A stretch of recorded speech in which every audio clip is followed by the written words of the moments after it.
Nos lois protègent non seulement les citoyens, les résidents, mais aussi les personnes qui sont indocumentées, n'est-ce pas? Donc quelqu'un qui vit ici sans papier. Et absolument, je peux vous dire que ce n'est pas un issue quand ça vient au droit civil, donc un accident, que ce soit une glissade, une négligence médicale, un accident de voiture ou une faute pharmaceutique, ça rentre dans les lois civiles et les droits que quelqu'un a dans des droits civils sont les mêmes, quoi que soit leur statut aux États-Unis. Je traite tous mes clients de la même manière, mais je vais vous dire une petite chose à propos de mon bureau.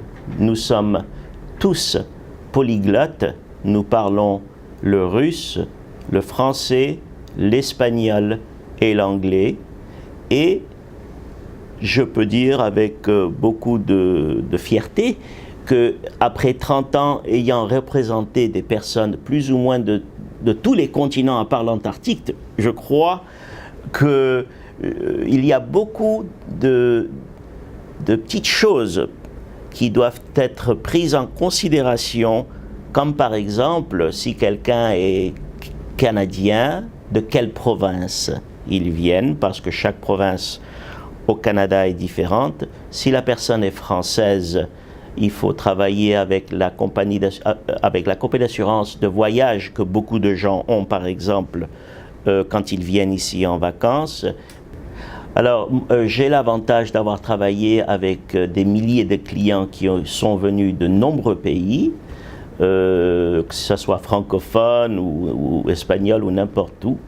Et donc, une fois avoir appris le système du pays dont vient cette personne, je peux les aider avec comment naviguer leurs issues particuliers dans leur situation. Parce que, par exemple, je vous donne un petit exemple, il y a certains pays où le gouvernement, comme vous le savez, paye tous les frais médicaux.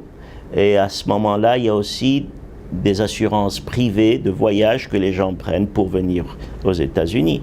Donc il y a une certaine manière de naviguer la coordination entre tous ces joueurs, si vous voulez, gouvernement, assurance privée, et il y a un mot qui s'appelle subrogation, n'est-ce pas? Je vous l'explique en deux mots, c'est le droit d'être repayé un certain montant que ces compagnies d'assurance publiques et privées ont. Et j'ai énormément d'expérience dans ce domaine pour pouvoir bien expliquer à mes clients quels sont ces droits dans le cas entier.